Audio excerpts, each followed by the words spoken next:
Earlier in the newscast, we reported on the potential changes to the licensing process for the medical marijuana industry in Oklahoma. Our in-depth segment this week is devoted to furthering that discussion. Moderator Susan Godot is joined by a panel that includes those in favor and opposed to expansion of medical marijuana in our state. Thank you, Rich. We have quite the panel to have a really well-rounded discussion on this important issue for the state of Oklahoma. First, we have Adria Berry, who is the executive director of the Oklahoma Medical Marijuana Authority. That's the main regulatory body for the state's medical marijuana program. We have Sheriff Tim Turner from Haskell County. He's going to address rural issues with grow operations and other law enforcement issues surrounding medical marijuana. And last but certainly not least, Chris, Uncle Grumpy, don't know why, he seems very nice, Mo, who is joining us. Chris is a cannabis patient activist. Thank you all for being with us today. Thank you for having me. I'll just throw in, I'm also the director of the Oklahoma Cannabis Liberty Alliance. And what does that do? We work on legislation, Capitol. Our website's okcla.org. Well, that's a good way to jump in. Adria, we heard earlier on the show and that the Legislative Oversight Report recommends temporarily halting the issue of new medical marijuana licenses. Well, you and I were speaking earlier, and you've been at your post since August. From what you can tell thus far, is there a need to get all the ducks in a row, to suspend things for a minute to get all the ducks in a row there at the agency? You know, I can see pros and cons to it. I don't know that suspending is going to fix the problems that we're seeing in rural Oklahoma. You know, I'm not sure that the evidence points there. I think there are other things we can do. At OMMA, we're hiring up, making sure we have enough compliance inspectors across the state. We're working on getting our seed to sale tracking system up and running so we can actually monitor the products across the state. We also have an analytics system that's will be analyzing the products that are across the state. So we'll have a lot more data and really be able to get our arms around it.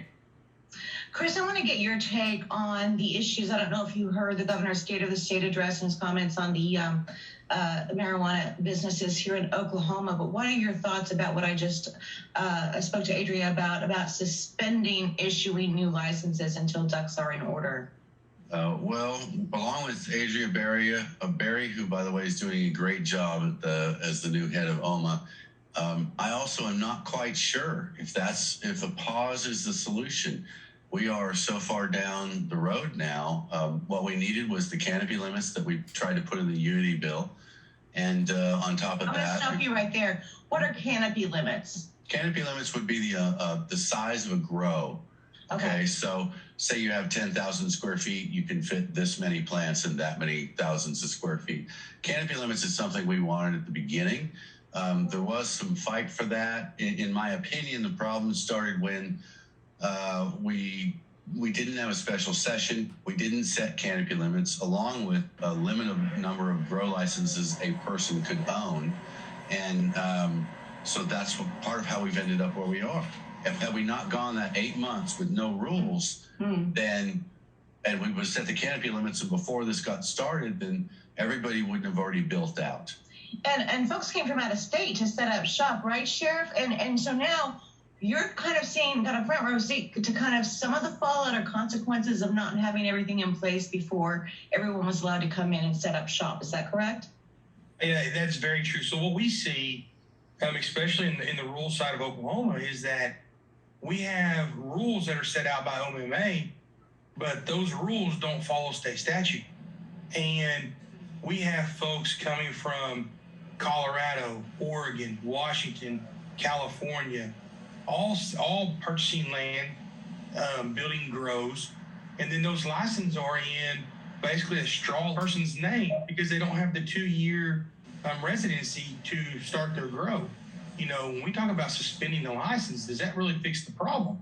I think what we have to look at is the rules to meet statute. You know, to something the sheriff said, I understand a great deal of this is about the businesses and the illegal grows, but we have other problems, like over 4,500 people were put in handcuffs and arrested for simple possession last year, while it's supposed to be a fine. The year before that, we had 6,500, and the year before that, 8,500. Well, Chris, that's a justice reform issue, right? And not something that OMMA has anything to do with. Is that right, Director? Right. That is the criminal side of the law. Yeah, she is right. I'm sorry. I brought that up because I was lucky enough to be speaking with the sheriff. I understand. The sheriff, he's letting you know, Sheriff. Well, and I can see the overlap. What's happening is because of language that was put in State Question 788, it has caused sheriffs across the state to basically have conflicting laws about how much they can enforce regarding marijuana when they find marijuana legal. Yes, and I'm saying that's happening with the patient side as well as the business side. Okay. Well, you know, and twofold on that, if I can address it. You know, first, Chris, you know, the 788 clearly states, and the rules clearly state that a patient consumes at home, but not in a motor vehicle. You know, we're seeing a lot of patients consume driving down the road. We're seeing patients consume in parking lots, consume outdoors in apartment complexes. We're seeing patients not following the rules. So that's the first side. But when we talk about medical marijuana and why it was passed with the principal facts that, hey, we're going to stop opioid addiction and we're going to use marijuana instead of opioids. Well, hey, let's look at the facts. Facts are facts. Overdoses are higher today than they were before.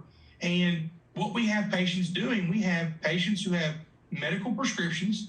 They're still seeking opioids. So really, what do? We created a medical marijuana bill, which I support the medical marijuana use if it's done properly, but we're still seeing overdoses. We're not seeing a reduction in the war on crime or war on drugs. I'd like to address that. There's a number of reasons for that. And one is because the way this program rolled out, the majority of the medical field does not consider this a medical program. I'll give you firsthand experience here. I've now had 8 spinal surgeries. After 3, the doctors had me on 9,855 pills a year. I worked with my doctor using cannabis before 788 and got down to less than 2,000 pills a year. And most of those are blood pressure and things like that. I've had 5 surgeries since then. My pill count has not gone up, but my doctor, I have a different doctor because my doctor called me in his office and dropped me the week I got my card, along with 40,000 other people in the state who were denied access, who contact me, who have since overdosed on street fentanyl or heroin or the things that you're seeing that you're talking about. I'm also seeing those same things, only because I'm an activist who had 20,000 people watching my video. When I left his office, was I able to find another doctor? Most people end up turning to street drugs or they just stay out of the program. I understand what you're saying, but it's not money. It's being denied access. So I'm going to break in. I'm going to break in here, gentlemen, really quickly, and I want to go to the director. So medical use. Do you have any idea how many people currently hold medical marijuana licenses? Yes, about 385,000 Oklahomans as of January.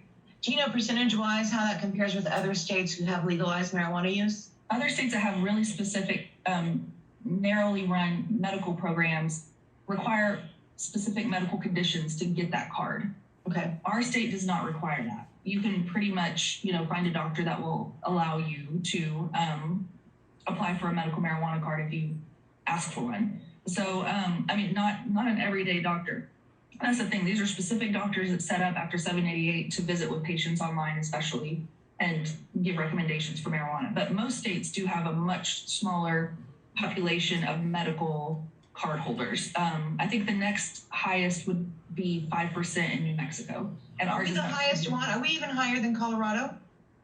Well, yes, because they have rec, though. They have recreational use. So their medical program is more narrow, and they have a lot less patients, but they have an adult use program. While we have a much higher percentage that have a card, it's for the exact reason I just said, legal protection. Most people think if they get the card, they don't have to worry about Sheriff Turner bothering them anymore. So that's why they get the card. I would say 40% of the card holders belong, in my opinion, in a true medical program, and the rest belong in a full access program. Director, is that true? The medical community, so just stick with what's already out there. The State Medical Association, they're not involved with our medical marijuana program. So, I think that says everything that they're saying, that it lets you know that it's true. Sheriff, do you agree with that? And what do you do? If someone has a medical marijuana card, do you do anything? We do. So medical marijuana cards, if they have a medical marijuana card, they're violating the rules or what 788, the parameters of what we have passed. We seize their cannabis, seize their paraphernalia, and they're issued a citation, which is a fine, as Chris says.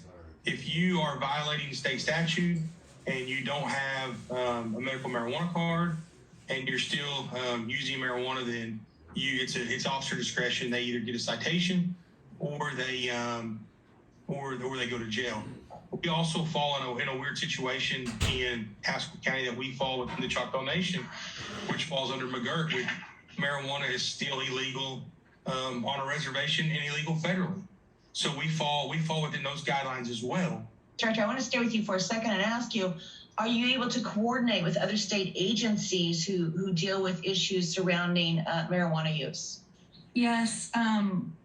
Yes, that was actually one of my first priorities, was to connect us with other state agencies. So we've been working with the environmental agencies, so DEQ and the Water Board and Rural Water. We're working with law enforcement across the state level and county, cities and counties individually. We've started building relationships across the board. And can you explain for folks why water issues would be at play here? Yes, I think that some of the grows that have popped up in rural parts of the state, some people, maybe they didn't know, or maybe they just ignored the law or the rules, but they didn't apply for their rural water permits. And they started using more water than the rural community had access to or would have been able to give them access to. There have even been people drilling their own wells that are completely unlicensed, or I don't know if that's the right word, but they're not drilling wells within the normal regulatory environment. So those things are, that's not being a good neighbor, especially in rural Oklahoma, where the key is to be a good neighbor and help each other out. And when your neighbor feels like you're taking all their water, that just starts a conversation in the wrong direction. So Chris, when I come to you, I want to ask you, I know you had some comments you wanted to make, but I also would ask you, what would you suggest to help improve the regulation of this new crop in Oklahoma? I still say canopy limits of some kind. Now, I realize that might put us in some legal arguments with some companies, but this is all tied together. I know we bounce back and forth from patient issues to business issues, but this all happened together. We passed this, and I want to address what was in 788. I understand there was no qualifying conditions, and as somebody who got involved to help try and get it passed, I didn't help write it, but I helped get involved to try and get it passed. I thought the medical community would work with us more. I thought some of the rules that we put in the Unity bill that would give patient protections and work protections and driving protections and things like that, and canopy limits, would help set guardrails on this program. All right, Sheriff, I want to ask you, what can state leaders do to make your job easier in this arena? I think I have to go back to Director Barry and Chris and say that we're kind of stuck. We're stuck that we've got a state question that's been passed. I think that we're going to have to sit down together and we're going to have to say, all right, legislators, we've got to tighten this down. And if it starts with the number of plants and then we start reducing it down, but seed to sale, that's going to help. And I also think that if we could put a program in that from a grow to a dispensary, okay, you're selling this amount of marijuana from this grow to this dispensary, and then it's reported on the backside how much they sold out. Those two programs are going to help, and I can tell you right now, the industry doesn't like that. They don't want to be tracked, and until we find a way to track it, we're all going to be in a losing battle, not just us, but everybody. Director, our time is winding down, so I'm going to let you have the final word. It sounds like you've been in your position for 6 months now, and you've got a tiger by the tail, I think. What's your next move? What would you like to see happen? Definitely want to get seed to sale up and running, and it will help do exactly what Sheriff Turner just said. It'll track between grow to processor to dispensary. We have an analytics program that we are hoping that the legislature will help us get some access to information about the industry, like water usage, electricity usage, so that we can identify when things are not lining up. If someone tells us they grew 100 plants in their report, but they used enough water for 1,000 plants, it'll throw up a red flag for us. And when we have that program in place right now, we just would like to get our hands on that data so we can start analyzing and helping law enforcement narrow down their scope and understand which ones are the good actors and which ones came to Oklahoma because they thought they could get away with criminal activity. I'd like to thank all three of you for your time, for your insights today. It's such an important discussion. It affects the entire state and apparently maybe more than any other state in the nation right now. So thanks all of you for your wisdom today. Thank you. Thank you. Good conversation there. Do you